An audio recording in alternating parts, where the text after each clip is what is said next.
आप देख रहे थे विदेश मंत्रालय की ये स्पेशल प्रेस वार्ता जो भारत और क्रोएशिया के बीच सहयोग में क्या कुछ बड़े मील के पत्थर स्थापित किए गए उनकी डिटेल से जानकारी देते हुए आज ये बताया गया कि दोनों ही जो प्रधानमंत्री हैं उन्होंने प्रतिनिधिमंडल स्तर की वार्ता की और उसमें 4 प्रमुख क्षेत्रों में एमओयूज साइन किए गए। तन्मय लाल जो कि सचिव हैं पश्चिम सेक्रेटरी वेस्ट, वो प्रेस कॉन्फ्रेंस को संबोधित कर रहे थे और बहुत सारे सेक्टर्स में एक्सप्लोर किए जा रहे हैं जो दोनों देशों के बीच में जो संबंध है उसको और मजबूत कैसे बनाया जाए, जिसमें इंफ्रास्ट्रक्चर से लेकर के नए स्टार्टअप ब्रिज की बात चल रही है, इनिशिएटिव की बात चल रही है, जिसको मजबूत करने पर चर्चा की गई है।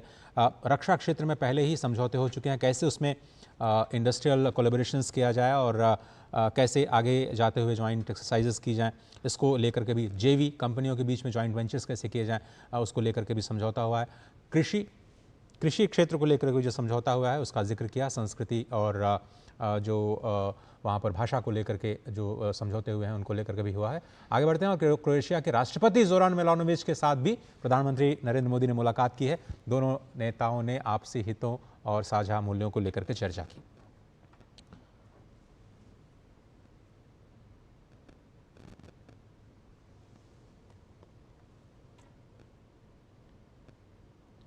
ये भारत और क्रोएशिया के बीच जो द्विपक्षीय संबंध है उसको काफ़ी उसके लिए एक ऐतिहासिक मोड़ देने का प्रयास, जब ये प्रधानमंत्री नरेंद्र मोदी अपनी पहली यात्रा के ज़रिए दोनों देशों के बीच संबंधों को और बेहतर बनाने पर लगातार फोकस कर रहे हैं। और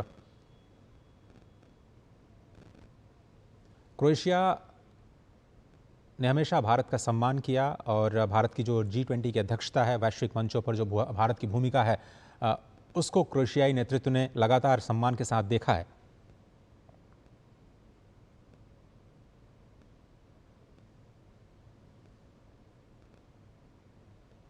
और जोरान मिलोनोविच वहाँ के प्रधानमंत्री भी रह चुके हैं पहले और सक्रिय राजनेता हैं जिन्होंने राष्ट्रपति के रूप में अब लोकप्रियता और लोगों का ध्यान आकर्षित किया है पूरे यूरोपियन यूनियन में।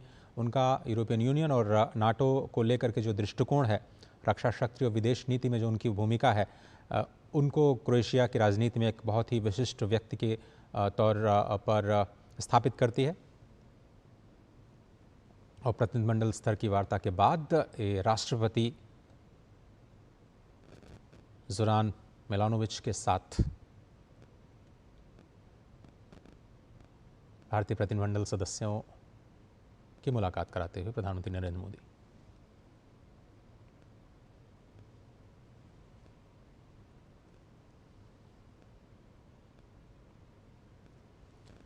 क्रोएशिया में लगातार भारत में योग दिवस, भारत की जो सांस्कृतिक कार्यशैली है, भारत के प्रति जो सांस्कृतिक सम्मान है, सहयोग की जो नीति है, वो उसको राष्ट्रपति ने हमेशा आगे बढ़ाया है।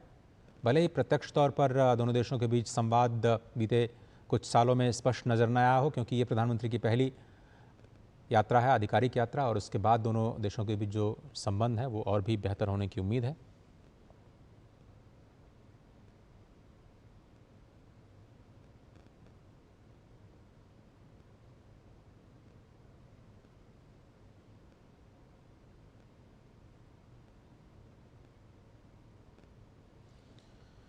भारत की जो क्रोएशिया में बढ़ती दिलचस्पी है उसकी वजह यही है कि ये क्रोएशिया यूरोपियन यूनियन और शेंजन जोन का हिस्सा है और जिस तरह से हम लगातार मुक्त व्यापार समझौते पर चर्चा कर रहे हैं यूरोपियन यूनियन के साथ में।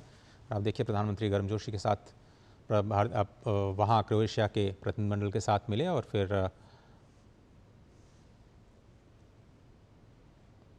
क्रोएशिया के राष्ट्रपति को भी भारतीय प्रतिनिधिमंडल के सदस्यों के साथ मुलाकात कराई। हम चर्चा कर रहे थे भारत और क्रोएशिया के बीच में जो संबंध है उसको क्यों बढ़ाने पर, क्यों मजबूत करने पर भारत इच्छुक रहा है, क्योंकि यूरोप में रणनीतिक प्रवेश द्वार के तौर पर इस क्रोएशिया को देखा जा सकता है, क्योंकि क्रोएशिया की जो सीमाएं लगती हैं वो कई नॉन यूरोपियन यूनियन कंट्रीज़ के साथ भी लगती हैं। बाल्टिक देशों के साथ अगर हम बात करें तो एक गेटवे साबित हो सकता है। और प्रधानमंत्री नरेंद्र मोदी की कनाडा यात्रा बहुत ही शानदार और सफल रही है। इस दौरान G7 शिखर सम्मेलन में ऊर्जा सुरक्षा, प्रौद्योगिकी और नवाचार जैसे वैश्विक संदर्भ में प्रमुख मुद्दों पर सार्थक चर्चा की गई। कई नेताओं से उन्होंने मुलाकात की, द्विपक्षीय संबंधों पर चर्चा की। प्रधानमंत्री मोदी ने कनाडा के प्रधानमंत्री मार्क कार्नी के साथ भी द्विपक्षीय बैठक की। इसमें तय किया गया कि दोनों देश एक दूसरे के साथ संबंधों को और भी मजबूत करेंगे। दुनिया के मौजूदा हालात में भारत की अहम भूमिका को स्वीकार करने वाला विश्व G7 शिखर सम्मेलन के दौरान भी उसके द्वारा उठाए गए मुद्दों के समर्थन में दिखा। कैनोनिस्कस में इसके आउटरीच सत्र में हिस्सा लेते हुए प्रधानमंत्री नरेंद्र मोदी ने आतंकवाद का समर्थन और उसे बढ़ावा देने वाले देशों के खिलाफ सख्त कार्रवाई का आह्वान किया। सुरक्षा चुनौतियों पर जोर देते हुए प्रधानमंत्री मोदी ने देशों से आतंकवाद के खिलाफ वैश्विक लड़ाई को मजबूत करने की बात पर जोर दिया। आतंकवाद के खिलाफ लड़ाई में भारत को मजबूत समर्थन देने के लिए वैश्विक समुदाय का आभार जताते हुए प्रधानमंत्री मोदी ने कहा कि पहलगाम आतंकी हमला सिर्फ भारत पर नहीं बल्कि पूरी मानवता पर हमला था। प्रधानमंत्री मोदी ने जोर देते हुए कहा कि भारत दुनिया की सबसे तेजी से बढ़ती प्रमुख अर्थव्यवस्था है, जिसने समय से पहले अपनी पेरिस प्रतिबद्धताओं को सफलतापूर्वक पूरा किया है।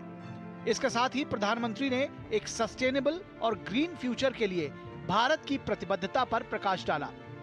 पीएम मोदी ने अपने भाषण में टेक्नोलॉजी, एआई और एनर्जी के बीच संबंधों पर भी बात की। टेक्नोलॉजी को बढ़ावा देने के लिए भारत के मानव केंद्रित दृष्टिकोण पर विस्तार से बात करते हुए उन्होंने कहा कि किसी भी टेक्नोलॉजी को प्रभावी होने के लिए आम लोगों के जीवन में मूल्य लाना चाहिए। प्रधानमंत्री नरेंद्र मोदी और कनाडा के प्रधानमंत्री मार्क कार्नी के बीच G7 शिखर सम्मेलन के दौरान ही अलग से एक अहम मुलाकात हुई। दोनों नेताओं ने आपसी बातचीत में अपने रिश्ते सुधारने पर जोर दिया। पीएम मोदी ने इस मुलाकात को भारत और कनाडा के लिए बहुत जरूरी बताया। पीएम मोदी ने कहा, भारत कनाडा संबंध बहुत महत्वपूर्ण है। लोकतांत्रिक मूल्यों को समर्पित कनाडा और भारत मिलकर के लोकतंत्र को मजबूत करना होगा, मानवता को मजबूत करना होगा, हमारे रिसोर्सेज का ऑप्टिमम यूटिलाइजेशन कर करके मानव जात के कल्याण के काम में कैसे ला सकते हैं, उस दिशा में हम प्रयास करते रहेंगे। और मुझे विश्वास है कि प्रधानमंत्री जी के चुनाव के बाद मुझे पहली बार मिलने का मौका मिला है, तो इस चुनाव के भव्य विजय के लिए भी मैं उनको बधाई देता हूं और आने वाले कालखंड में उनके साथ भारत और कनाडा मिलकर के अनेक क्षेत्रों में प्रगति करेंगे। वहीं कनाडाई प्रधानमंत्री मार्क कार्नी ने कहा कि प्रधानमंत्री मोदी 2018 से हर G7 शिखर सम्मेलन में शामिल हुए हैं। उन्होंने विश्वास जताया कि इस मुलाकात से रिश्तों को फिर से बनाने के लिए जरूरी नींव रखी जाएगी। उन्होंने कहा कि अब हम आगे बढ़ेंगे और रिश्ते को बेहतर बनाने की कोशिश करेंगे। It's a great honor to host you at the G7. India has been coming to the G7, I believe, since 2018 in Biarritz with our French partners, and it's a testament to the importance of your country, to your leadership, and to the importance of the issues that we look to tackle together, from energy security, from the energy transition that you're helping to lead, to the future of artificial intelligence, to the fight that we have against transnational repression, against terrorism, against other factors, and the work that we can do together. And it is my great honor to have you here. 51वें G7 शिखर सम्मेलन के इतर प्रधानमंत्री नरेंद्र मोदी ने विभिन्न देशों के राष्ट्राध्यक्षों के साथ मुलाकात की, जिसमें मैक्सिको की राष्ट्रपति क्लाउडिया शेनबाउम पार्डो, जर्मनी के चांसलर फेडरिक मर्ज, दक्षिण कोरिया के राष्ट्रपति ली जे म्यांग, ऑस्ट्रेलिया के प्रधानमंत्री एंथनी एल्बनीज, दक्षिण अफ्रीका के राष्ट्रपति सिरिल रामाफोसा, फ्रांस के राष्ट्रपति इमैनुअल मैक्रों, ब्रिटेन के प्रधानमंत्री कीर स्टारमर, इटली की प्रधानमंत्री जॉर्जिया मेलोनी और यूरोपियन यूनियन के अध्यक्ष उर्सुला वॉन डेर शामिल हैं। ब्यूरो इनपुट्स के साथ अमृतपाल सिंह की रिपोर्ट, डीडी न्यूज। ऑपरेशन सिंदूर के दौरान भारत और पाकिस्तान में सीज फायर कराने का क्रेडिट लेने की डोनाल्ड ट्रंप के बयानों के बीच प्रधानमंत्री नरेंद्र मोदी ने अमेरिकी राष्ट्रपति से पहली बार टेलीफोन पर बातचीत की। 35 मिनट की फ़ोन कॉल में पीएम मोदी ने ट्रंप को साफ कर दिया कि किसी भी स्तर पर भारत अमेरिका ट्रेड डील या मध्यस्थता जैसे विषयों पर बात नहीं हुई है। साथ ही पीएम ने ट्रंप को दो टूक कह दिया कि भारत किसी भी सूरत में तीसरे पक्ष की मध्यस्थता स्वीकार नहीं करता। पीएम ने जोर देकर कहा कि आतंकवाद के खिलाफ भारत किसी भी तरह का समझौता नहीं करेगा। ट्रंप ने भी आतंकवाद के खिलाफ भारत की लड़ाई के प्रति समर्थन जताया है। G7 की बैठक में हिस्सा लेने गए अमेरिकी राष्ट्रपति ट्रंप को इजराइल और ईरान जंग की वजह से अचानक ही एक दिन पहले वापस लौटना पड़ा, जिसके चलते उनकी प्रधानमंत्री मोदी के साथ प्रस्तावित बैठक नहीं हो सकी। लेकिन बाद में राष्ट्रपति ट्रंप के आग्रह पर दोनों नेताओं के बीच टेलीफोन पर करीब 35 मिनट की बातचीत हुई। इस दौरान प्रधानमंत्री मोदी ने अमेरिका के राष्ट्रपति डोनाल्ड ट्रंप से साफ शब्दों में कहा कि भारत किसी भी सूरत में तीसरे पक्ष की मध्यस्थता स्वीकार नहीं करता।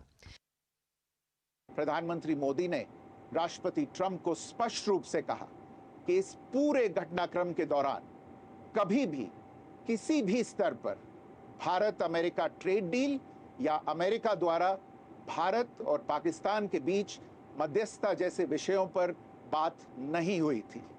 सैन्य कार्रवाई रोकने की बात सीधे भारत और पाकिस्तान के बीच दोनों सेनाओं की एग्जिस्टिंग चैनल्स के माध्यम से हुई थी और पाकिस्तान के ही आग्रह पर हुई थी। प्रधानमंत्री मोदी ने जोर देकर कहा कि भारत ने न तो कभी मध्यस्थता स्वीकार की थी, न करता है और न ही कभी करेगा। इस बातचीत में प्रधानमंत्री मोदी ने ऑपरेशन सिंदूर की जानकारी भी राष्ट्रपति ट्रंप को दी। प्रधानमंत्री मोदी ने ट्रंप को बताया कि उन्होंने ऑपरेशन सिंदूर के समय जेडी वेंस से कहा था कि पाकिस्तान जितना बड़ा हमला करेगा, भारत उससे भी बड़ा जवाब देगा। 9 मई की रात को उपराष्ट्रपति वांस ने प्रधानमंत्री मोदी को फोन किया था। उपराष्ट्रपति वांस ने कहा था कि पाकिस्तान भारत पर बड़ा हमला कर सकता है। प्रधानमंत्री मोदी ने उन्हें साफ शब्दों में बताया था कि यदि ऐसा होता है तो भारत पाकिस्तान को उससे भी बड़ा जवाब देगा। 9-10 मई की रात को पाकिस्तान के हमले का भारत ने बहुत सशक्त जवाब दिया और पाकिस्तान की सेना को बहुत नुकसान पहुंचाया। उसके मिलिट्री एयर बेसिस को इनऑपरेबल बना दिया। भारत के मुंहतोड़ जवाब के कारण पाकिस्तान को भारत से सैन्य कार्रवाई रोकने का आग्रह करना पड़ा। प्रधानमंत्री मोदी ने ट्रंप को बताया कि 9-10 मई की रात को पाकिस्तान के हमले का भारत ने बहुत सशक्त जवाब दिया और पाकिस्तानी सेना को बहुत नुकसान पहुंचाया। भारत के मुंहतोड़ जवाब के कारण पाकिस्तान को भारत से सैन्य कार्रवाई रोकने का आग्रह करना पड़ा।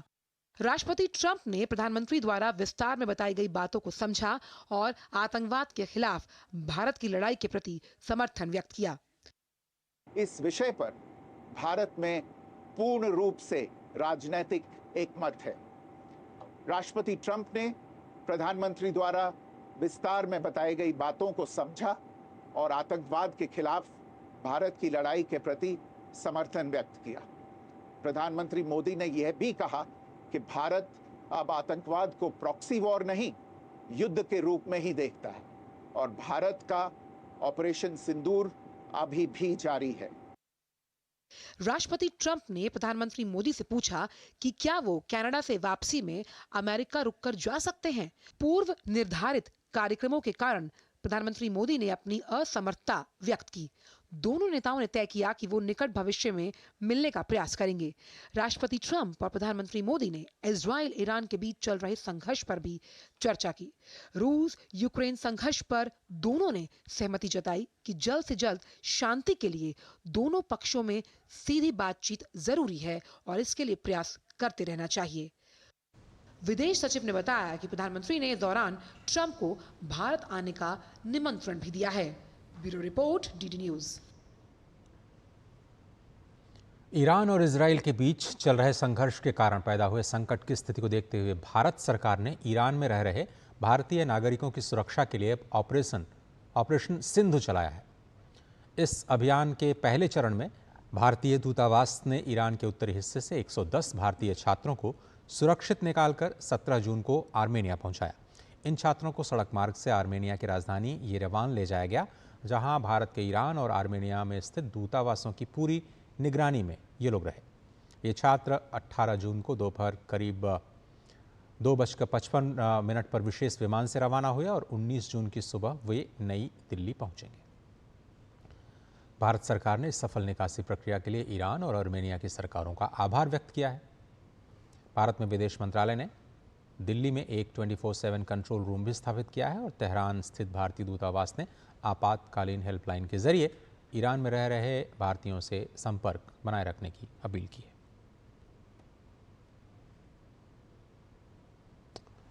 भारतीय नौसेना ने बुधवार को अरड़ाला युद्धपोत को शामिल कर लिया। इसमें 16 स्वदेशी रूप से डिजाइंड और निर्मित anti submarine warfare shallow water craft श्रेणी के जहाज़ों को लिया गया है। इससे तटीय रक्षा क्षमताओं को मजबूती मिली है। ये जहाज़ भारत की समुद्री सुरक्षा क्षमता में महत्वपूर्ण वृद्धि करेगा और रक्षा क्षेत्र में आत्मनिर्भर भारत पहल की सफलता को बढ़ाएगा। अरड़ाला भारतीय नौसेना का पहला पनडुब्बी रोधी युद्धपोत भी है, जो 16 ASWSWC जहाज़ों की श्रृंखला का हिस्सा है। इनकी खासियत है hull mounted sonar, under water acoustic system, variable depth sonar और टारपीडो जैसे अत्याधुनिक हथियार जो उथले पानी में भी दुश्मन की पनडुब्बियों का पता लगाने और उन्हें बेअसर करने में सक्षम है। ये परियोजना भारत के आत्मनिर्भर रक्षा अभियान का प्रमाण है, जिसने न केवल नौसेना की ताकत बढ़ रही है बल्कि विदेशी निर्भरता भी कम हो रही है। अरड़ाला का नौसेना में शामिल होना भारत की समुद्री शक्ति और हिंद महासागर क्षेत्र में उसकी भूमिका को और मजबूत करेगा।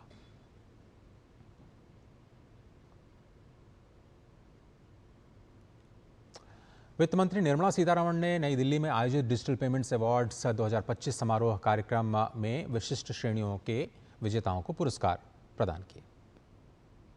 कार्यक्रम को संबोधित करते हुए वित्त मंत्री ने कहा कि भारत में जिस गति से नवाचार हो रहा है वो कई अन्य देशों के लिए एक सपना मात्र है।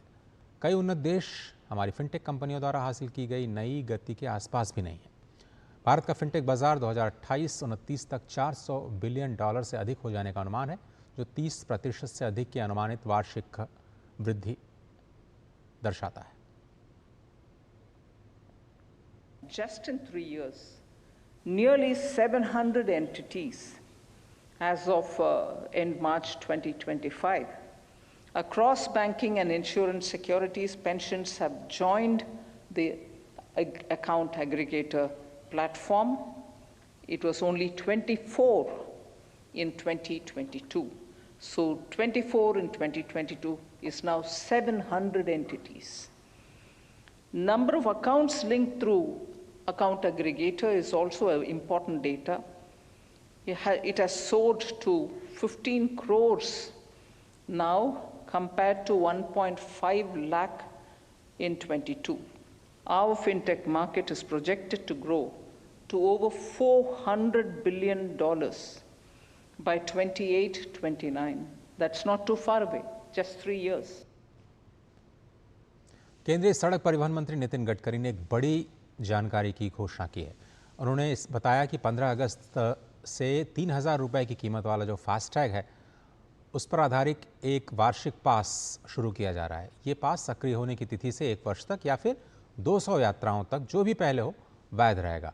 ये पास केवल गैर व्यावसायिक निजी वाहनों जैसे कि कार, जीप और वैन आदि के लिए विशेष रूप से तैयार किया गया है और देश भर के राष्ट्रीय राजमार्गों पर निर्बाध यात्रा को संभव बनाएगा।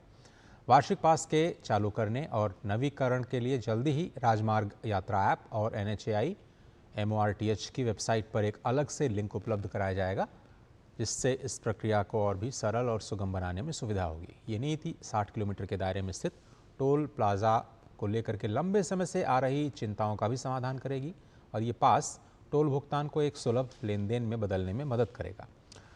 इससे टोल पर विवाद, प्रतीक्षा और भीड़ में भी कमी आएगी। सरकार लाखों निजी वाहन चालकों के लिए तेज, सुगम और बेहतर यात्रा अनुभव के लिए प्रतिबद्ध है। सरकार ने जो निर्णय किया है वो बहुत बड़े प्रमाण पर जनता को राहत देने वाला है, जिसमें 3,000 रुपये में जो पास है साल भर का, उसकी अगर टोल पे किया जाएगा तो उसकी कीमत कम से कम 10,000 से ज़्यादा रुपये का टोल देना पड़ता था, वो केवल 3,000 रुपये में होगा। और ये जो वैलिडिटी है 1 साल में 200 ट्रिप वो क्रॉस कर सकते हैं। इसके साथ साथ एक ट्रिप मीन्स एक टोल को क्रॉस करना।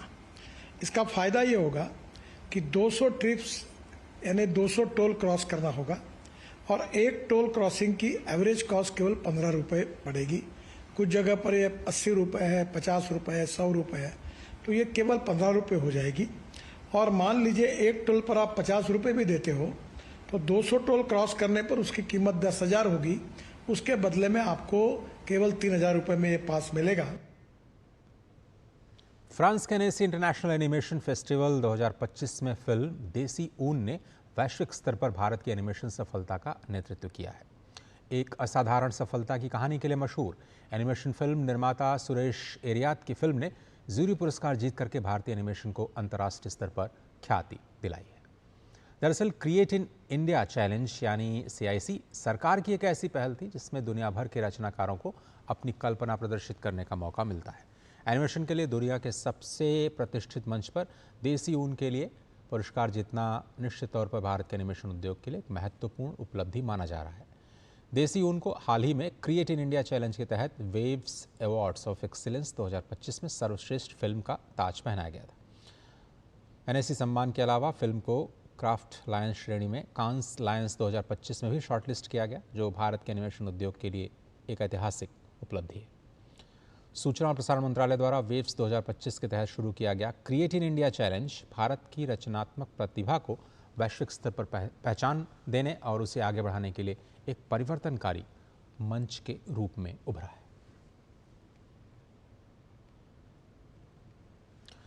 ईरान और इजराइल के बीच बढ़ते तनाव के बीच कच्चे तेल की कमी होने और पेट्रोल डीजल के दाम बढ़ने की अफवाह के बीच केंद्रीय पेट्रोलियम और प्राकृतिक गैस मंत्री हरदीप सिंह पुरी ने कहा कि कच्चे तेल की कमी नहीं होगी। उन्होंने कहा कि पिछले 3 सालों में कीमतें बढ़ी नहीं हैं बल्कि घटी हैं।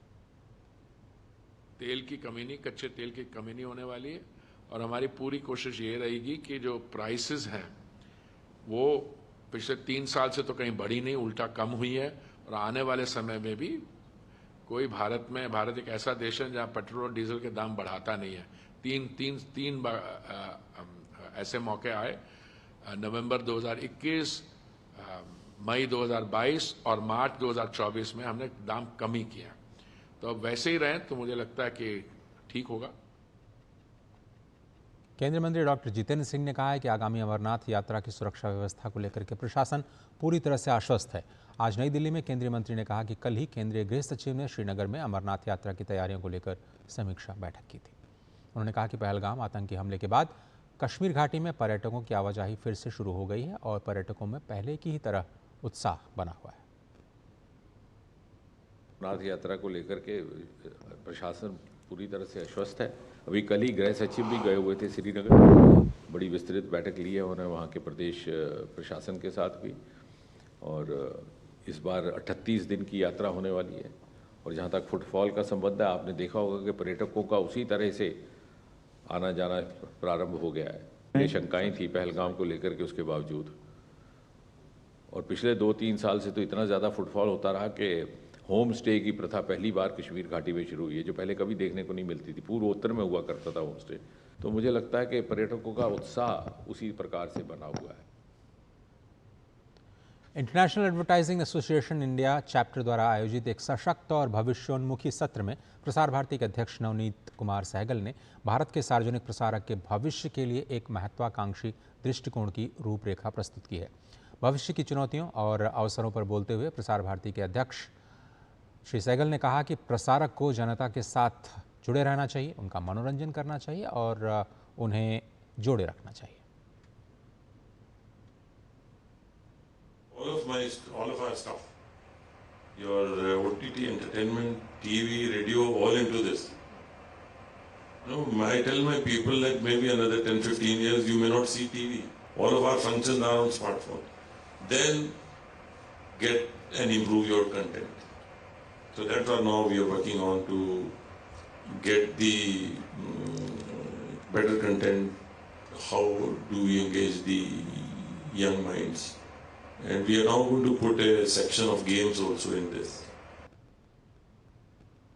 पीएम मोदी के 11 साल के कार्यकाल में देश लगातार विकास के नए कीर्तिमान स्थापित कर रहा है। बीते 11 वर्षों में प्रधानमंत्री मोदी के नेतृत्व में श्रमिकों के कल्याण, रोजगार सृजन और सामाजिक सुरक्षा को लेकर के जो उल्लेखनीय वृद्धि की गई है, उसको लेकर के केंद्रीय मंत्री मनसुख मांडविया ने एक समाचार पत्र में लेख के जरिए लोगों को अवगत कराया है। सशक्त, श्रम शक्ति और भविष्य के भारत के निर्माण के 11 वर्ष शीर्षक पर लिखे गए इस लेख में केंद्रीय मंत्री मनसुख मांडविया ने मोदी सरकार द्वारा ई श्रम पोर्टल की शुरुआत का खास उल्लेख करके बताया गया कि कैसे इस पोर्टल को असंगठित क्षेत्र के श्रमिकों के जीवन पर बड़ा प्रभाव डाला है। लेख में पिछले कुछ वर्षों में महिलाओं के रोजगार में अभूतपूर्व वृद्धि का भी जिक्र किया गया। आगे लिखा गया कि भारत 2047 में अपनी स्वतंत्रता की शताब्दी की ओर अग्रसर है। ऐसे में बीते 11 वर्षों में रोजगार सृजन और सामाजिक सुरक्षा को सरकार ने विकसित भारत मिशन के मूल में रखा है। केंद्रीय मंत्री ने इस बात को भी खास तौर से उजागर किया कि कैसे 2014 में भारत का रोजगार परिदृश्य खंडित था और सामाजिक सुरक्षा कवरेज सीमित था। साथ ही अधिकांश श्रमिक, विशेषकर जो असंगठित क्षेत्र के श्रमिक हैं, कल्याणकारी योजनाओं की सुरक्षा दायरे से बाहर थे। उन्होंने बताया कि make in India, skill India, digital India जैसी प्रमुख पहलों ने रोजगार सृजन की दिशा में अभूतपूर्व गति देने का काम किया है। आरबीआई के LEMS के डेटा के अनुसार 2004 और 2014 के बीच केवल 2.9 करोड़ नौकरियों का सृजन किया गया, जबकि 14 से 24 के बीच 17 करोड़ से ज़्यादा नौकरियां सृजित की गई हैं। PLFS के आंकड़ों के अनुसार रोजगार दर 2017-18 में 46.8% थी, जबकि 23-24 में ये दर 58.2% हो गई है। इसी अवधि के दौरान बेरोजगारी दर जो है वो 6% से घट करके अब 3.2% पर है। EPFO के आंकड़ों से पता चलता है कि बीते 7 वर्षों में 7.5 करोड़ से अधिक औपचारिक नौकरियां सृजित हुई हैं। केंद्रीय मंत्री ने खास तौर पर ये जिक्र करते हुए कहा कि भारत की विकास यात्रा के केंद्र में युवा और नारी सशक्तिकरण निहित है। ई श्रम पोर्टल को सबसे परिवर्तनकारी उपलब्धियों में से एक बताते हुए केंद्रीय मंत्री ने लिखा कि 2021 में मोदी सरकार ने असंगठित क्षेत्र के श्रमिकों के लिए एक राष्ट्रीय डिजिटल डेटाबेस ई श्रम पोर्टल लॉन्च किया और इस पोर्टल ने श्रमिकों को विभिन्न कल्याणकारी योजनाओं से जोड़ने का काम किया।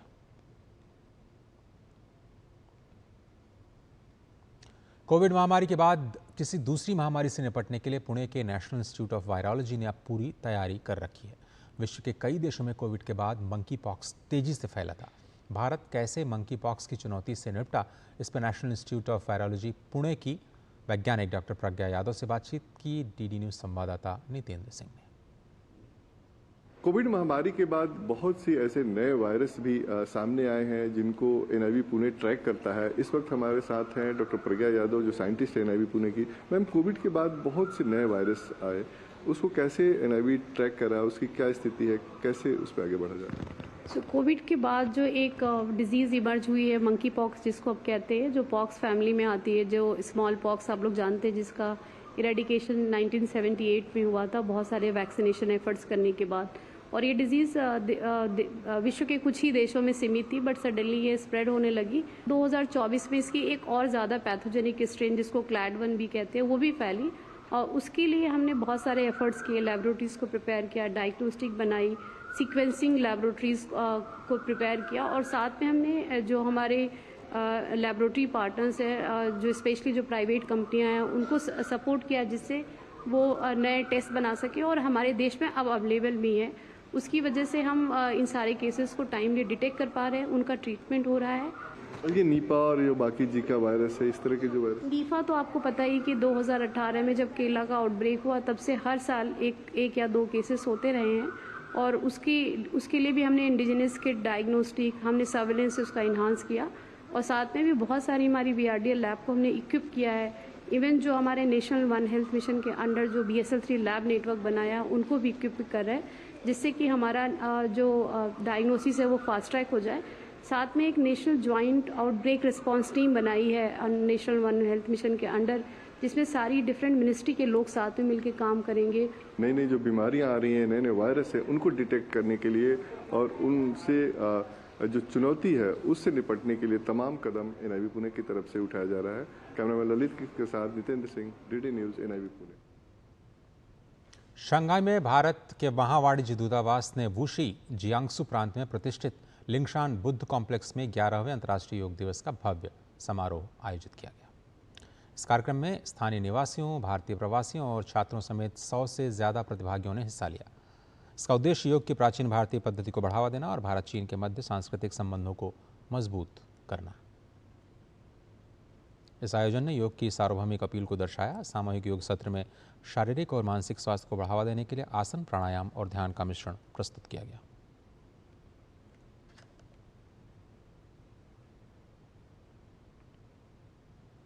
ग्यारहवें अंतर्राष्ट्रीय योग दिवस को लेकर के पूरी दुनिया भर में उत्साह का माहौल है। इस साल की थीम है yoga for one earth one health, जो कि दुनिया को एकता और स्वास्थ्य का संदेश देती है। वहीं योग के इतिहास की बात करें तो इसकी जड़ें भारत की प्राचीन सभ्यता में नजर आती हैं। योग के इतिहास से लेकर के अंतर्राष्ट्रीय योग दिवस तक के सफर से जुड़ी हमारी ये खास रिपोर्ट देखिए।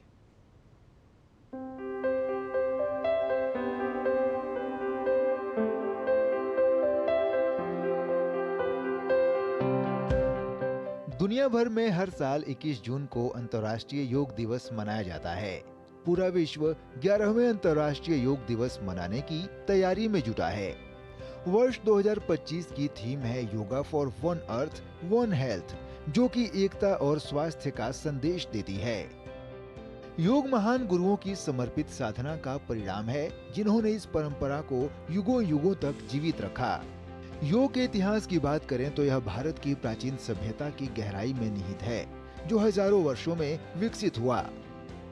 योग शब्द संस्कृत के मूल शब्द युज से बना है, जिसका अर्थ है जोड़ना, जो शरीर, मन और आत्मा के एकत्व का प्रतीक है। कई वर्षों तक विद्वानों का मानना था कि योग का उद्भव लगभग 500 ईसा पूर्व बौद्ध धर्म के उत्थान के साथ हुआ। हालांकि सिंधु सरस्वती घाटी सभ्यता से प्राप्त पुरातात्विक साक्ष्य यह दर्शाते हैं कि योग इससे कहीं अधिक पुराना है। उस युग की कई मोहरों में ध्यान मग्न मुद्रा में बैठे मानव आकृतियां मिलती हैं, जो प्राचीन यौगिक अभ्यासों की ओर संकेत करती हैं। देवी की पूजा जैसे प्रतीकों से यह भी स्पष्ट होता है कि उस काल की आध्यात्मिक परंपराएं यौगिक परंपराओं से जुड़ी हुई थीं।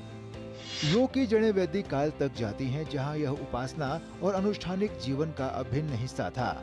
सूर्य को अत्यधिक आध्यात्मिक महत्व प्राप्त था, जिससे बाद में सूर्य नमस्कार जैसे अभ्यासों का विकास हुआ। प्राणायाम यानी श्वास नियंत्रण पहले से ही वैदिक यज्ञों और दैनिक अनुष्ठानों में शामिल था। योग का उल्लेख उपनिषदों, स्मृतियों, पुराणों, बौद्ध और जैन परंपराओं, पाणिनि की रचनाओं और महाभारत व रामायण जैसे महाकाव्यों में भी मिलता है। शैव, वैष्णव और तांत्रिक धाराएं भी योगिक ज्ञान और रहस्यमय अनुभवों को संरक्षित करती रहीं, जिससे यह स्पष्ट होता है कि योग आदिकालीन या शुद्ध रूप से दक्षिण एशिया की आध्यात्मिक संस्कृति में व्याप्त था। योग के विकास में ऐतिहासिक मोड़ तब आया जब लगभग दूसरी सदी ईसा पूर्व महर्षि पतंजलि ने योग के विविध अभ्यासों, अर्थों और दर्शन को व्यवस्थित रूप से संकलित किया। उनकी रचना योग सूत्र ने योग को औपचारिक रूप से अष्टांग योग के रूप में स्थापित किया। उनके बाद कई ऋषियों और योगाचार्यों ने ग्रंथों और अभ्यासों के माध्यम से इस परंपरा को और समृद्ध किया। रामकृष्ण परमहंस, रमन महर्षि, परमहंस योगानंद और स्वामी विवेकानंद जैसे महान आध्यात्मिक गुरुओं ने इस काल में योग के वैश्विक प्रसार और समझ को दिशा दी। स्वामी विवेकानंद ने योग और वेदांत को अंतर्राष्ट्रीय मंच पर प्रस्तुत कर भारतीय आध्यात्मिक परंपरा को वैश्विक पहचान दिलाई। आधुनिक समय में योग को नई गति स्वामी शिवानंद, टी कृष्णमाचार्य, स्वामी कुवलयानंद, श्री अरबिंदो, BKS अयंगर और पटाभी जोइस जैसे योगाचार्यों से मिली, जिन्होंने योग के उपचारात्मक, मानसिक और आध्यात्मिक पहलुओं का विस्तार से अध्ययन किया। 27 सितंबर 2014 को भारत के प्रधानमंत्री नरेंद्र मोदी ने संयुक्त राष्ट्र महासभा में अपने ऐतिहासिक भाषण में योग को मन, शरीर और चेतना के लिए आवश्यक बताया और इसे वैश्विक मंच पर नई पहचान दिलाई। कुछ ही महीनों बाद संयुक्त राष्ट्र महासभा के 193 सदस्य देशों ने सर्वसम्मति से 21 जून को अंतर्राष्ट्रीय योग दिवस घोषित कर दिया। तब से हर साल 21 जून को दुनिया भर में अंतर्राष्ट्रीय योग दिवस मनाया जाता है। योग केवल एक अभ्यास नहीं, बल्कि भारत के सामंजस्य, करुणा और सर्व सम्मान के मूल्यों पर आधारित एक जीवन शैली है। यह व्यक्तिगत और सामाजिक दोनों स्तरों पर समग्र स्वास्थ्य पर ध्यान देता है। चाहे कोई भी धर्म, जाति या राष्ट्रीयता हो, योग सभी को एक स्वस्थ, संतुलित और सार्थक जीवन की दिशा में मार्ग प्रदान करता है। Bureau report, DD news.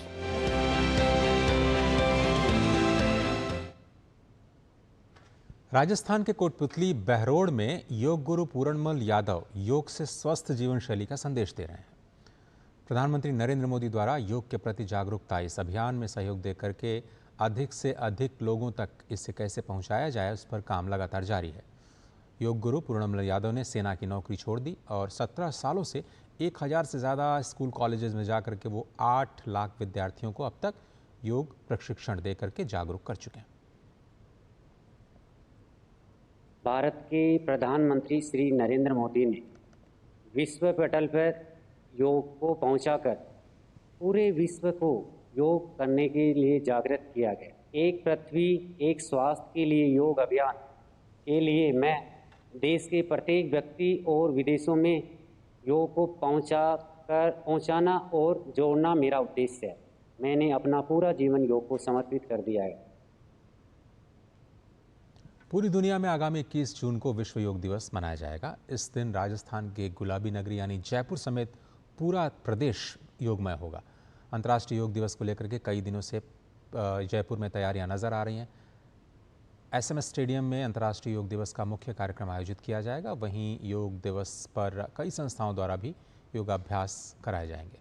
Jaipur के SMS स्टेडियम पर नियमित रूप से योग अभ्यास करने वाले खिलाड़ियों और योग साधकों में योग दिवस को लेकर के विशेष उत्साह है।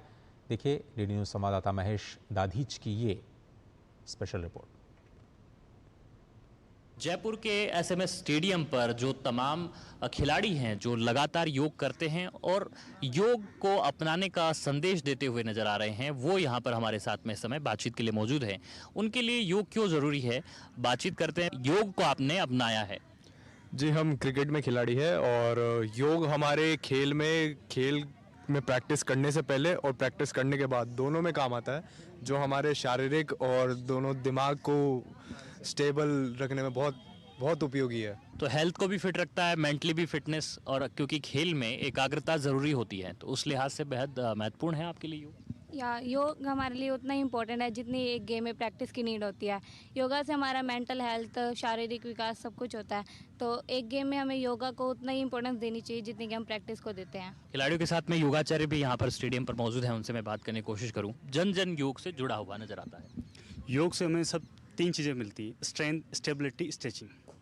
क्योंकि स्ट्रेंथ ताकत चाहिए, लोगों में स्टेमिना चाहिए, और मसल्स अगर आपकी फ्लेक्सिबल रहेगी तो डिजीज़ कम से कम आपको होने की संभावना रहेगी। अगर स्पोर्ट्स इंजरी है तो वो योगा से भी ठीक कर सकते हैं, और अगर स्टेमिना है तो आप उस खेल को अच्छी तरह, मतलब बढ़िया स्टेमिना के साथ उस खेल को प्ले कर सकते हैं। अगर हम बात करें स्पोर्ट्स के साथ साथ नॉर्मल लोग भी आज के योग कर रहे हैं, क्योंकि जो होगा योगा से होगा और किसी से नहीं होगा। ये हम देखने लगे कि अंतर्राष्ट्रीय योग दिवस होने के बाद में ही एक बड़ी जागरूकता वो देश दुनिया के अलग अलग हिस्सों में भी देखने को मिली है। हिंदुस्तान में तो है ही, बहुत सर वर्ल्ड लेवल पे है। विश्व अपने वो इंडिया को योग गुरु मानता है।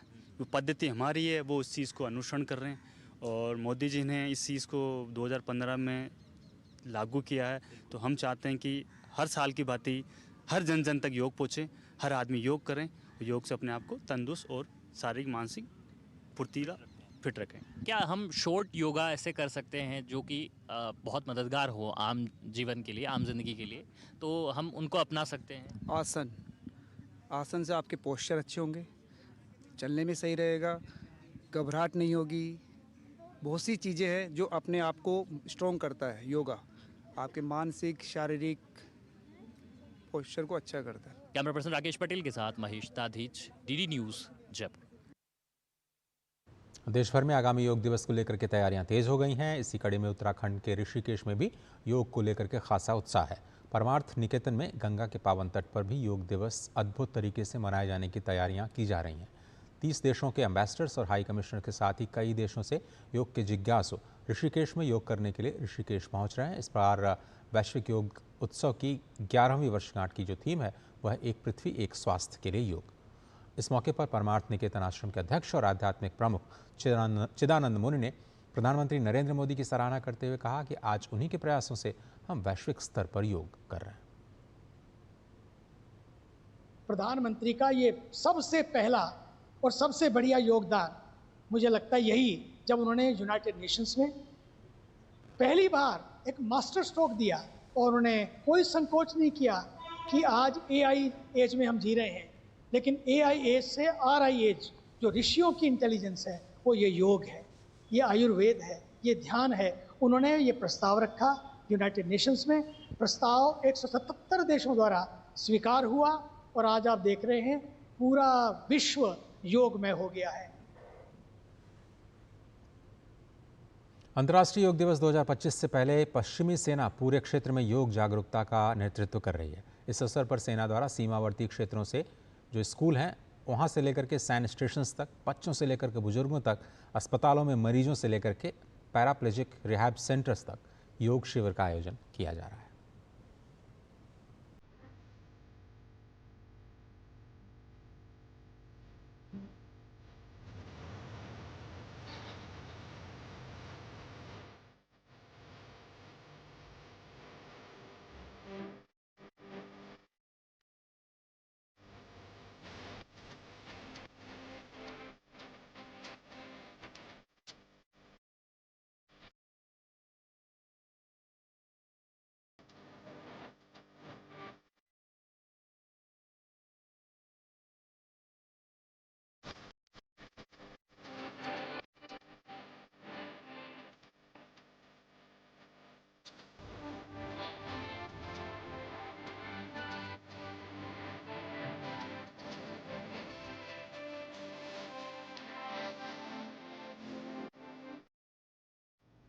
और पूर्वी कमान के नेतृत्व में ब्रह्मास्त्र कोर ने देहरी डुमरी फील्ड फायरिंग रेंज में नई पीढ़ी के उपकरणों और इनोवेशंस का परीक्षण करते हुए अपनी युद्ध क्षमता का प्रदर्शन किया। ये बदलती युद्ध क्षमताओं, बेजोड़ संचालन और उत्कृष्टता का स्पष्ट प्रतीक है।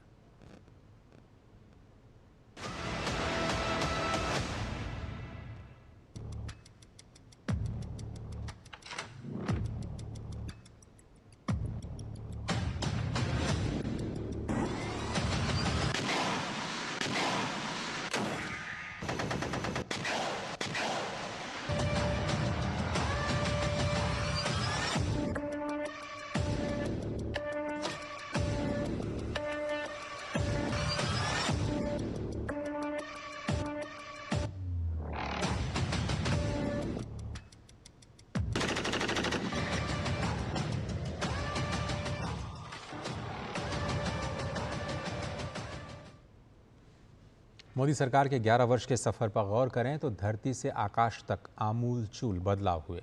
भारत ने विकास, सशक्तिकरण और अवसर के उपकरण के रूप में अपने अंतरिक्ष कार्यक्रम की नए सिरे से परिकल्पना की।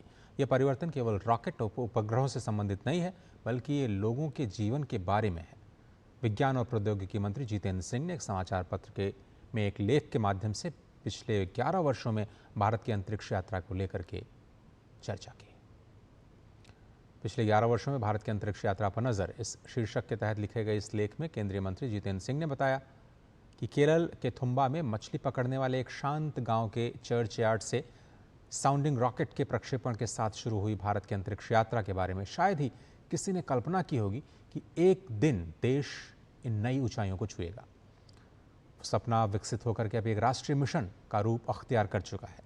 और आज जब हम नरेंद्र मोदी सरकार के 11 वर्षों के सफर पर गौर कर रहे हैं तो भारत के अंतरिक्ष कार्यक्रम में काफ़ी बदलाव आ चुका है। प्रधानमंत्री मोदी के रणनीतिक नेतृत्व में भारत ने अपने अंतरिक्ष कार्यक्रम की नए सिरे से परिकल्पना की। पीएम मोदी ने भी जितेंद्र सिंह की लेख को शेयर करते हुए लिखा कि पिछले 11 वर्षों में भारत का अंतरिक्ष कार्यक्रम किस तरह से बदला है और ये साहसिक, समावेशी और जन केंद्रित बन गया है। अंतरिक्ष प्रौद्योगिकी अब गाँव में किसानों से लेकर के कक्षाओं में छात्रों तक दैनिक जीवन में महत्वपूर्ण भूमिका निभा रही है।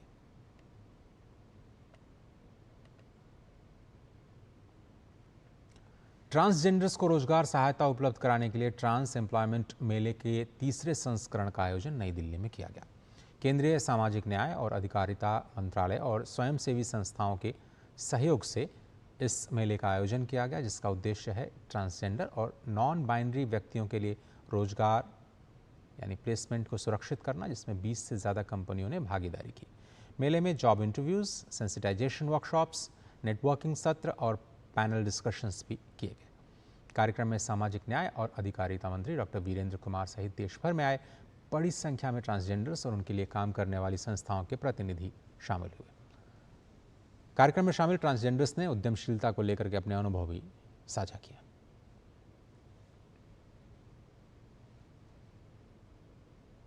2019 अधिनियम बनाया गया आप लोगों के लिए, उसमें समानता का अधिकार, भेदभाव, उत्पीड़न से संरक्षण की बात, गरिमा गृहों की शुरुआत की गई और देश भर में अभी तक 21 गरिमा गृह बनाए गए। मैं किन्नर अस्मिता की तरफ से आई हूँ मुंबई से। सो ये जैसे कि आप देख सकते हो, ये जितना भी सामान है, हैंड प्रिंटेड साड़ीज़ है ना, होममेड सोप्स है, अगरबत्तीज़ है, सब कुछ है। सो ये सब हम लोग घर पे खुद ही बनाते हैं। हमारे थोड़े से और लोग हैं हमारे जैसे ट्रांसजेंडर्स हैं, वो खुद बनाते हैं, खुद करते हैं। एंड जैसे आपने बोला मोटिव, तो सबसे मेन हमारा मोटिव ये है, आपने देखा रहेगा लोग जाते हैं, भीख मांगते हैं, ट्रेन में जाते हैं, प्रोस्टिट्यूशन करते हैं। सो ये सबसे बाहर आकर अपनी खुद की मेहनत से हम कुछ कमा कर करना चाहते हैं। ये हमारा मेन मोटिव है। मैं एक आर्टिस्ट हूँ, मैं पेंटिंग्स बनाती हूँ और ये बैग्स भी मैं खुद बनाती हूँ। और जो मैं कुछ टीम है जो बेगिंग करते हैं, जो मेरे साथ काम करते हैं, 2 हैं, उनको मैं ये ईयरिंग जो नेकलेस वगैरह होता है बीड्स के, उनको मैं खुद सिखाती हूँ। मैं पहले से सीख रखी हूँ, फिर उनके साथ मिलके मैं बनाती हूँ और जो सेल होता है उनको प्रॉफिट देती हूँ। हमारा इनिशिएटिव का नाम है कर्मा केयर। हम एक मेंटल हेल्थ ऑर्गेनाइजेशन है एंड हम queer and trans mental health पे फोकस करते हैं। ऑल्दो हम सबके लिए इंक्लूसिव हैं, हम कॉर्पोरेट्स के साथ भी काम करते हैं ताकि वो काइंडर हो सकें, वो टू अदर एम्प्लॉयज़, ताकि उनको सेंसिटिविटी के बारे में पता रहे। तो ऐसा काम हमने बहुत सारी कंपनीज़ के साथ किया है, हम स्कूल्स के साथ काम करते हैं और हम प्रिजन्स में भी काम करते हैं। यही उत्तर प्रदेश के संभल में चंदौसी नगर पालिका परिषद क्षेत्र में नगर पालिका की जमीन पर बनी मस्जिदों को अब तोड़ने का काम शुरू कर दिया गया है। रजाए मुस्तफ़ा मस्जिद की इंतजामिया कमेटी ने अवैध मस्जिद को खुद ही तोड़वाना शुरू किया है। 6.5 बीघा जमीन पर बनी रजाए मुस्तफ़ा मस्जिद और 34 मकानों को हटाने के लिए नोटिस जारी किया गया था। नगर पालिका परिषद की ओर से अतिक्रमण हटाने के लिए 15 दिनों की समय सीमा का एक नोटिस दिया गया था। रजाए मुस्तफ़ा कमेटी ने इंतजामिया कमेटी की ओर से पहल करते हुए खुद ही अतिक्रमण हटाना शुरू किया। मौके की जानकारी मिलते ही जिलाधिकारी और पुलिस अधीक्षक मौके पर पहुंचे।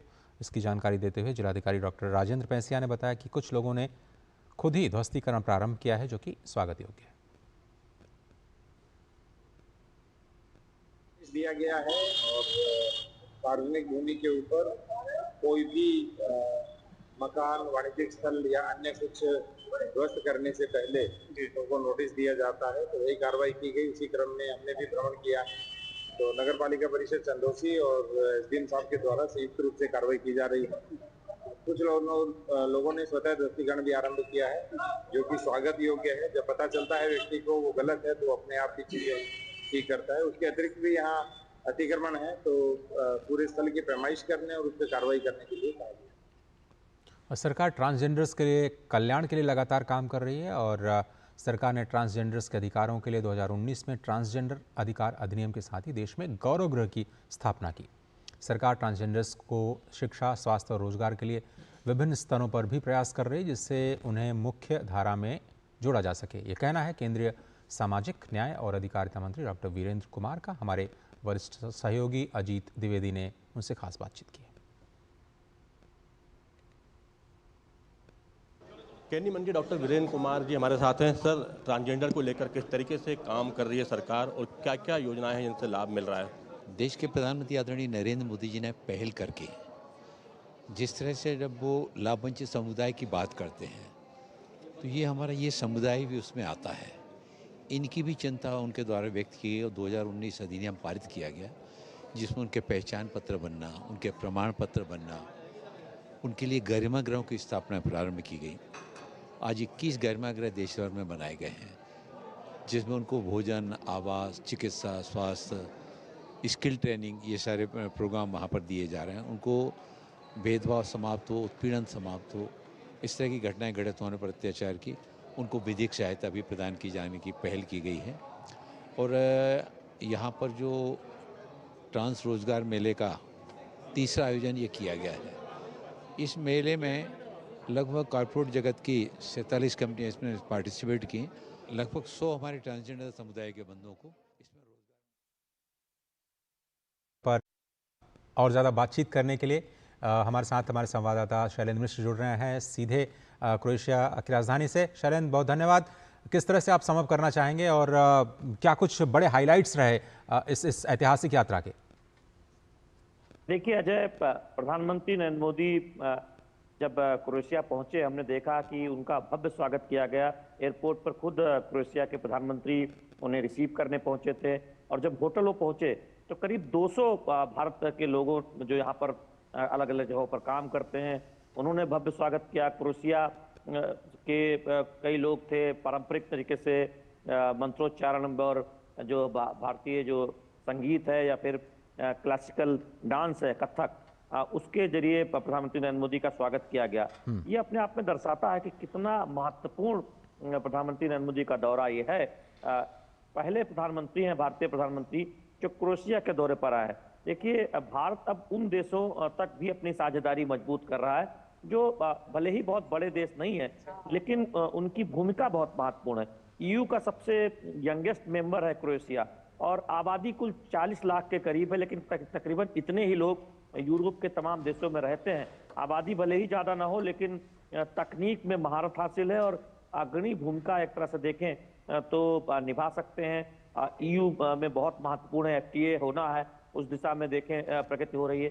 4 महत्वपूर्ण MOU साइन हुए हैं, कृषि में, एग्रीकल्चर में और विज्ञान तकनीक में, कल्चरल एक्सचेंज में और हिंदी चेयर जो यहाँ का जागरेब यूनिवर्सिटी है उसमें बहुत समय से संस्कृत पढ़ाई जाती है और वो उसे आगे बढ़ाने का जो फैसला किया गया है। हमने देखा कि आज जागरेब यूनिवर्सिटी से तमाम विद्यार्थी आए थे, छात्र छात्राएं जो हिंदी में बोल रहे थे, उन्होंने प्रधानमंत्री नरेंद्र मोदी का स्वागत भी किया था। तो ये 4 महत्वपूर्ण समझौते हुए। एग्रीकल्चर में सहयोग बढ़ेगा, रिसर्च और इनोवेशन में, एकेडमिक्स में सहयोग बढ़ेगा। 4 महत्वपूर्ण समझौतों के अलावा डिफेंस कोऑपरेशन में आगे एक तरह से काम करने की बात हुई है, यानी रक्षा क्षेत्र में हम देखेंगे कि सहयोग बढ़ेगा। देखिए अजय, अगर आप क्रोएशिया को देखें तो बड़ा बंदरगाह है, तो ऐसे में भारत के लिए और क्रोएशिया के लिए बहुत विन विन सिचुएशन है। समुद्री व्यापार एक तरह से देखें यहाँ पर होता है और जो वर्क फोर्स मोबिलिटी है, आप समझिए कि बड़ी आबादी क्रोएशिया की वो क्रोएशिया से बाहर चली जाती है। यूरोप के तमाम देशों में जो युवा हैं वो जाते हैं, तो ऐसे में इनको बहुत जरूरत है स्किल्ड वर्कफोर्स की भी और अनस्किल्ड वर्कफोर्स की भी। और बीते 2-3 वर्षों में हमने देखा है कि भारतीय युवाओं में काफी आकर्षण बढ़ा है क्रोएशिया आने का। हमने डिलीवरी बॉय से लेकर IT पेशेवर तक देखे हैं जो यहाँ पर मौजूद थे, प्रधानमंत्री नरेंद्र मोदी से मिलना चाहते थे। तो कुल 17,200 के करीब भारतवंशी यहाँ पर रहते हैं, लेकिन अब उनकी संख्या पिछले 3-4 वर्षों में काफी उसमें बढ़त देखने को मिली है। और उसमें उद्यमी हैं, उसमें IT पेशेवर हैं, उसमें कंस्ट्रक्शन वर्कर हैं, उसमें डिलीवरी बॉय हैं। तो भारत के लिए, भारत के युवाओं के लिए बहुत बड़ा मौका है, तो उस लिहाज से भी बहुत महत्वपूर्ण ये दौरा है। और शैलेंद्र, आप किस तरह से देखते हैं कि जो भारत की सॉफ्ट पावर है उसको लेकर के भारत और क्रोएशिया के बीच में जो कल्चरल टाइज हैं उनको कैसे और ज़्यादा मजबूत किया जा रहा है और कैसे पीपल टू पीपल कनेक्ट को और ज़्यादा बढ़ाएगा? और ख़ासतौर पर जो ये बात की जा रही है कि क्रोएशिया का समर्थन इस बात के लिए भी इम्पॉर्टेंट है कि भारत और यूरोपियन यूनियन के बीच में जो फ्री ट्रेड एग्रीमेंट है उसको लेकर के भी क्रोएशिया ने अपना पूरा समर्थन दिया है। देखिए, आज MOU साइन हुआ है। हम जानते हैं कि जागरेब विश्वविद्यालय में एक विभाग है जिसमें पढ़ाई होती है और भारतीय संस्कृति का काफी यहाँ पर देखें तो उसमें लोग रुचि लेते हैं। योग केंद्र है, अलग अलग योग केंद्रों के जरिए योग सिखाने का काम होता है। अंतर्राष्ट्रीय योग दिवस पर यहाँ कई कार्यक्रम आयोजित किए जाते हैं। संस्कृत सीखने को लेकर ललक बढ़ी है, आयुर्वेद को लेकर लोगों की रुचि बढ़ी है। तो निश्चित तौर पर भारतीय संस्कृति से एक मेलजोल बढ़ा है क्रोएशिया के लोगों को, वो दिखता है और ये MOU जो है वो इस दिशा में और महत्वपूर्ण साबित होगा। दूसरी बात, FTA इस साल के अंत तक ये उम्मीद की जा रही है कि उसको अमली जामा पहनाया जाए, तो क्रोएशिया उसमें बहुत महत्वपूर्ण भूमिका निभा सकता है। इसके साथ ही साथ काउंटर टेररिज्म को लेकर जो पहलगाम आतंकी हमला हुआ और उसके बाद भारत ने जो कदम उठाया ऑपरेशन सिंदूर के जरिए, उसका समर्थन एक तरह से क्रोएशिया की जनता और क्रोएशिया की सरकार ने की है। प्रधानमंत्री नरेंद्र मोदी ने इसका आभार भी जताया इस बात का आज जब प्रेस स्टेटमेंट हो रहा था। तो उस लिहाज से भी देखें जो एक सहयोग के क्षेत्र में, चाहे वो काउंटर टेररिज्म हो या फिर डिफेंस कोऑपरेशन हो, उसमें हम देखेंगे कि आने वाले दिनों में इस दौरे से एक प्रगति होने की उम्मीद है। वो उसमें दिखेगा। भारत और क्रोएशिया के बीच जो संबंध है वो इसमें विस्तार होंगे। इसके साथ ही साथ जो संकेत मिले हैं कि कई सेक्टर्स में कोऑपरेशन बढ़ने वाला है। रिन्यूएबल एनर्जी में, डिफेंस की हम बात कर ही चुके हैं, पोर्ट में, शिप बिल्डिंग में, साइबर सिक्योरिटी में, जिस बात का आज जिक्र किया गया। तो बहुत ऐतिहासिक दौर है, जैसा कि आज प्रेस कॉन्फ्रेंस में ये कहा भी गया कि पहले भारतीय प्रधानमंत्री हैं नरेंद्र मोदी जो क्रोएशिया के दौरे पर पहुंचे, तो निश्चित तौर पर वो एक उत्साह दिखा क्रोएशिया की जनता में भी। तमाम सारे उद्यमियों से आज हमने बात की, वो बहुत उत्साहित हैं यहाँ पर संभावनाओं को लेकर। भारतीय उद्यमियों से बातचीत की और यहाँ पर जो कई उद्यमी जो काम करते हैं, उनको लगता है कि जो स्किल्ड मैन पावर है भारत की, वो क्रोएशिया की विकास गाथा को और तेजी से आगे बढ़ा सकती है और उन्हें बहुत जरूरत है। और दोनों के लिए एक विन विन सिचुएशन है अगर ये साझेदारी और गहराती है। प्रधानमंत्री नरेंद्र मोदी के दौरे से ये विश्वास और प्रगाढ़ हुआ है कि भारत और जो क्रोएशिया के संबंध है जो बहुत पुराने हैं, एक तरह से देखें जब पूर्व के समय से, तो उसमें एक नई तेजी आने की उम्मीद दिखाई दे रही है। उसकी एक भूमिका लिखी गई है प्रधानमंत्री नरेंद्र मोदी के दौरे से, और सहयोग बढ़ेगा ये सभी को विश्वास है और स्पष्ट तौर पर आज के समझौतों से दिखाई भी देता है। शैलेंद्र, बहुत धन्यवाद। वाकई ये पहली जो यात्रा है वो ऐतिहासिक रही और अभी और कई महत्वपूर्ण मोड़ आने वाले हैं इन दोनों देशों के बीच में जो संबंध है। और अब चलते चलते प्रधानमंत्री नरेंद्र मोदी की जो कनाडा यात्रा की शानदार और सफलता रही है, उसको लेकर के कनाडा में प्रधानमंत्री नरेंद्र मोदी ने G7 शिखर सम्मेलन के दौरान हमारी ऊर्जा और सुरक्षा का भविष्य, विविधीकरण और आपूर्ति श्रृंखलाओं का सुदृढ़ीकरण, इस विषय को लेकर के भी उन्होंने आउटरीच सत्र को संबोधित किया था। आपको हम छोड़े जाते हैं इस स्पेशल रिपोर्ट के साथ। पूरी टीम को दीजिए इजाज़त। नमस्कार।